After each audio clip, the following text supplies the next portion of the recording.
Iran middle east का एक ऐसा देश है जिस पर अमेरिका ने बहुत से प्रतिबंध लगाए, फिर भी ये काफी ताकतवर देश बनकर उभरा। अक्सर वो इजराइल और अमेरिका को धमकी भी देता है। ऐसा वो अपनी ताकत की वजह से ही कर पाता है। इवन अब वो अपने न्यूक्लियर प्रोग्राम के इतना ज्यादा करीब है कि उसके दुश्मन देश यानी अमेरिका और इजराइल इसे लेकर काफी टेंशन में भी है। तो आज की वीडियो में हम जानेंगे कि ईरान आखिर कैसे इतने ज्यादा सैंक्शंस के बाद भी ताकतवर देश बन गया कि इजराइल भी उससे डरता है। Homemade weapons. ईरान बार बार ये स्टेटमेंट देता है कि उसका सपना है इजराइल को वर्ल्ड मैप से रिमूव कर देने का। इवन वो इजराइल की राजधानी तेल अवीव को लिटिल डेविल यानी छोटा शैतान और अमेरिका को बिग डेविल कहता है। किसी भी देश पर जब प्रतिबंध लग जाते हैं तो वो बहुत से हथियार और उन हथियारों को बनाने का सामान विदेशों से नहीं खरीद पाता है। फिर भी ईरान ने घर में ही काफी अच्छे हथियार डेवलप कर लिए हैं। राद 85 यानी थंडर 85 नाम का ड्रोन डेवलप किया है जो बहुत खतरनाक आत्मघाती ड्रोन माना जाता है। अमेरिका के मिलिट्री एक्सपर्ट का कहना है कि ईरान की आर्मी की सबसे ताकतवर चीजें इनके ड्रोन और मिसाइल्स हैं। ईरान इराक वार। ईरान को ताकतवर बनाने में दूसरा बड़ा योगदान ईरान इराक वार का भी रहा है। ये वार 1980 से 1988 तक चला था। इस जंग के दौरान ईरान को बहुत ज्यादा नुकसान हुआ था, लेकिन जब आप अपने नुकसान से सीखते हैं तभी तो डेवलप हो पाते हैं। हालांकि इस वार में ईरान और इराक दोनों ही अपनी जीत को घोषित करते हैं, लेकिन ईरान में इसमें ज्यादा तबाही उठाई थी। हालांकि इस वार के खत्म होने के बाद ईरान ने बहुत तरह की स्ट्रेटेजीज अपनाई। ईरान एक शिया बाहुल्य देश है, तो उसने इस वार के बाद इराक के बहुत से शिया ग्रुप्स से अपनी नजदीकियां बढ़ाना शुरू कर दिया ताकि इराक की तरफ से उसे खतरा खत्म होने लगे। इसके अलावा इराक को अमेरिका ने इन्वेड भी कर दिया, जिससे इराक बहुत ज्यादा कमजोर हो गया। इसका नतीजा ये हुआ कि ईरान को इराक की तरफ से मिलने वाला खतरा एकदम खत्म हो गया। आगे चलकर 2010 में ईरान जिन शिया ग्रुप्स को सपोर्ट कर रहा था वही इलेक्शन जीतकर इराक की सत्ता में भी आ गए। यानी जिस देश से उसे खतरा महसूस हो रहा था अब एक तरह से वो उसका स्ट्रेटेजिक पार्टनर बन गया। इतना ही नहीं, ईरान ने मिडिल ईस्ट के बहुत से सुन्नी मुस्लिम ग्रुप से भी अपनी नजदीकियां बढ़ाई ताकि दूसरी तरफ से होने वाले खतरे को भी वो खत्म कर सके। Resistance economy. ईरान पर अमेरिका और यूरोपियन यूनियन ने बहुत सारे सैंक्शंस लगा दिए हैं। ऐसे में देशों की इकोनॉमी बहुत बुरी तरह से डिस्ट्रॉय हो जाती है और देश बर्बाद हो जाता है। लेकिन ईरान ने अपनी इकोनॉमी को और खुद को बचाने के लिए रेजिस्टेंस इकोनॉमी की आइडियोलॉजी को अपना लिया, जिसका मेन प्रिंसिपल था सेल्फ सफिशिएंसी, यानी देश को और इकोनॉमी को इस तरीके से चलाया जाए कि विदेशों से पूरी होने वाली जरूरतों को अपने देश में ही पूरा किया जा सके।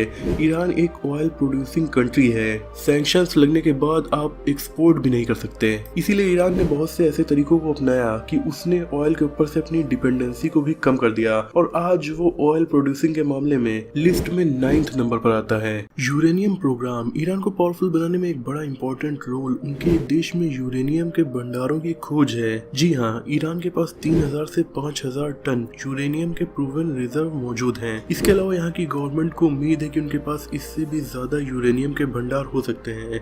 अब यूरेनियम इम्पोर्टेंट इसलिए है क्योंकि इसकी मदद से न सिर्फ न्यूक्लियर पावर प्लांट चलाए जाते हैं बल्कि इसकी मदद से ही न्यूक्लियर हथियार भी बनाए जा सकते हैं। अब प्रतिबंध अगर किसी देश के ऊपर लगा दिए गए तो वो विदेशों से यूरेनियम को इम्पोर्ट नहीं कर पाएगा, जिससे वो अपने न्यूक्लियर हथियार को नहीं बना पाएगा। पर ईरान के पास उसके ही देश में यूरेनियम के भंडार मिल गए, जिससे कि सिक्योरिटी एक्सपर्ट्स के मुताबिक वो अपने न्यूक्लियर प्रोग्राम को जरूर चलाएगा। वो अपने न्यूक्लियर प्रोग्राम को जरूर कंडक्ट कर सकता है। Regional power. वक्त के साथ साथ धीरे धीरे ईरान मिडिल ईस्ट की एक मजबूत पावर बनकर उभरा है। इजराइल के मुताबिक ईरान अब अपने देश के अलावा आसपास के मिडिल ईस्ट के देशों में भी जैसे कि सीरिया और लेबनान में भी अपनी ताकत बढ़ाने के लिए फैक्ट्रीज और दूसरी साइट्स को डेवलप कर रहा है। इतना ही नहीं, ईरान ने इन आसपास के देशों में मिलिट्री ऑफिसर्स को भेजकर वहां की मिलिट्री को ट्रेन करना भी स्टार्ट कर दिया है। United states defence intelligence agency के मुताबिक अमेरिका को दुनिया के 4 देशों से सबसे ज्यादा खतरा है, जिनमें से ईरान भी एक है।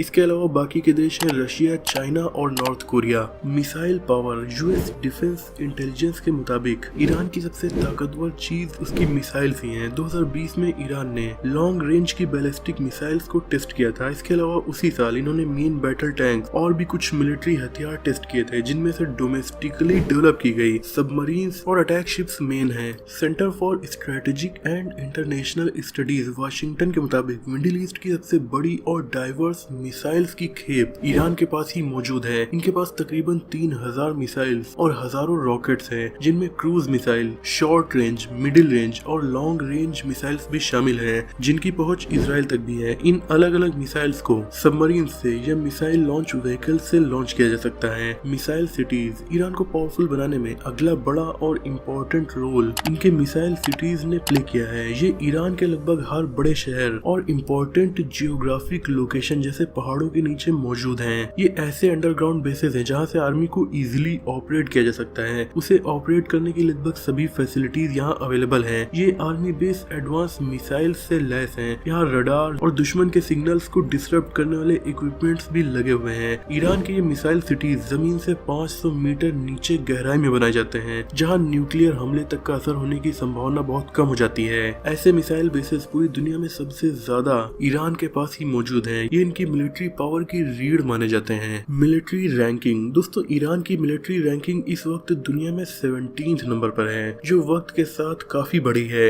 ईरान ने मिलिट्री रैंकिंग के मामले में इजराइल को भी एक कदम पीछे छोड़ दिया है। इनके पास लगभग 10 लाख से ज्यादा सैनिक मौजूद हैं, जिनमें से 5,75,000 एक्टिव और 3.5 लाख रिजर्व हैं। ईरान के पास 543 एयरक्राफ्ट हैं, जिनमें से 90 ट्रेनिंग जेट्स, कुछ अटैक हेलीकॉप्टर्स, इसके अलावा लगभग 200 फाइटर जेट्स और बाकी के अदर इम्पोर्टेंट मिलिट्री एयरक्राफ्ट हैं। ईरान के पास हजारों मिसाइल्स और रॉकेट्स मौजूद हैं, जिनमें से रॉकेट्स को प्रोजेक्ट करने के लिए 2,845 रॉकेट प्रोजेक्टर, लगभग 7,600 आर्मर्ड व्हीकल भी मौजूद हैं। ईरान की नेवी के पास लगभग 19 सबमरीन्स हैं। एरिया की बात करें तो ईरान एरिया के मामले में दुनिया का 17th लार्जेस्ट कंट्री है, जिसका एरिया लगभग 16 लाख स्क्वायर किलोमीटर है। ये area France, Germany, Netherlands, Belgium, Spain और पुर्तगाल के कंबाइंड एरिया से भी बड़ा है। इस एरिया में आबादी के रहने के साथ साथ बहुत से ऑयल रिजर्व और यूरेनियम के रिजर्व मौजूद हैं, जो इस देश को अमीर बनाकर पावरफुल बनाने में काफी बड़ा रोल प्ले करते हैं। तो दोस्तों, इन सब चीजों की वजह से ईरान धीरे धीरे पावरफुल देश बनता गया और अब भी बन रहा है। आज इसकी गिनती दुनिया के पावरफुल देशों में की जाती है और अमेरिका और इजराइल जैसे देश इसे अपने सबसे बड़े दुश्मन के रूप में देखते हैं। दोस्तों, Iran versus Israel military power comparison अगर आपको जानना है तो कार्ड पर या डिस्क्रिप्शन में दिए हुए लिंक पर क्लिक करके आप उसे देख सकते हैं। आज की वीडियो में इतना ही। मुझे उम्मीद है कि इस वीडियो से आपकी नॉलेज बढ़ी होगी। वीडियो पसंद आई हो तो इसे लाइक और शेयर कीजिए। ऐसे इंटरेस्टिंग टॉपिक्स पर नॉलेजफुल वीडियोस देखने के लिए हमारे चैनल को सब्सक्राइब करके बेल आइकन को प्रेस कर दीजिए। मिलते हैं अगली वीडियो में, तब तक के लिए अपना और अपनों का ख्याल रखिए।